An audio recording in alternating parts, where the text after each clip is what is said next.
તો વાત કરીએ સાયબર ક્રાઇમની। સાયબર ક્રાઇમ ક્રિમિનલ્સ લોકોને ઠગવા માટે નવી તરકીબો અપનાવતા હોય છે, જેમાં છેલ્લા થોડા સમયથી સાયબર અપરાધીઓ અલગ અલગ એજન્સીઓના બોગસ લેટર મોકલી લોકોને ઠગવાની કોશિશ કરતા હોય છે।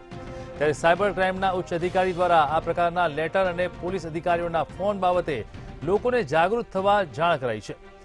જ્યારે પણ કોઈ સરકારી એજન્સીનો લેટર કે ફોન આવે ત્યારે તેના સાચા હોવાની ખાતરી ચોક્કસથી કરી લેવી જોઈએ અને જો શંકા જાય તો પોલીસ વિભાગનો સંપર્ક કરી અને માહિતી પણ મેળવવી જોઈએ। સાથે જ માહિતી આપી અને તાત્કાલિક ત્વરિત કાર્યવાહી થઈ શકે તેવી શક્યતાઓ પણ બતાવી છે। પરંતુ હેકર્સ હવે અલગ અલગ પોલીસ એજન્સી અને અલગ અલગ પ્રકારની સેન્ટ્રલ એજન્સીના લેટરનો ઉપયોગ કરી લોકોને દબાવી અને રૂપિયા ખંખેરવાની નવી ટેકનિકનો ઉપયોગ કરી રહ્યા છે।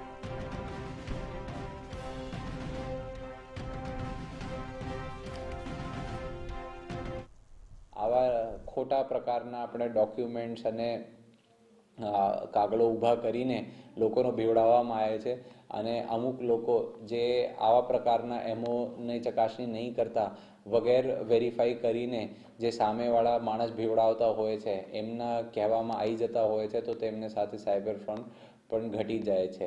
કહેવાય છે ને કે ઘણીવાર જે નજરે દેખાતું હોય તે પણ સાચું નથી હોતું, એટલે કે સાયબર ક્રાઇમમાં પણ હવે મૃગજળ જેવી પરિસ્થિતિનું સર્જન થવા લાગ્યું છે।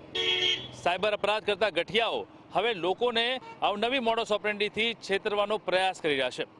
પહેલા અલગ અલગ મોડસ ઓપરેન્ડી વાપર્યા પછી આજે હવે નવી મોડસ ઓપરેન્ડી અમલમાં આવી છે, જેની અંદર અલગ અલગ એજન્સીઓ જેવી કે સીબીઆઈ અને અલગ અલગ એજન્સીઓ દ્વારા તે લોકો લેટર મોકલે છે, ઘરે લેટર આવે છે અથવા તો ઈમેલમાં લેટર આવે છે અને તે કહેવામાં આવે છે કે તાત્કાલિક જે વિગત છે તે મોકલો, નહીં તો તમારી તપાસ કરવામાં આવશે, તમારો જવાબ લેવામાં આવશે અને તમારી સામે કેસ દાખલ થશે।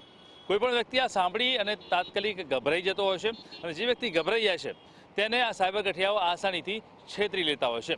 એટલે કે જે હવે નવી મોડસ ઓપરેન્ડી શરૂ કરવામાં આવી છે સાયબર ગઠિયાઓ દ્વારા કે લોકોને છેતરવા માટે હવે અલગ અલગ સરકારી એજન્સીઓના લેટર મોકલી અને લોકોને દબાણમાં લેવામાં આવે છે અને દબાણમાં લીધા બાદ તેમની પાસેથી પૈસા સેરવી લેવામાં આવતા હોય છે। તે બાબતે હવે સાયબર ક્રાઇમે તમામ લોકોને સતર્ક રહેવા માટે ખાસ સૂચન કર્યું છે।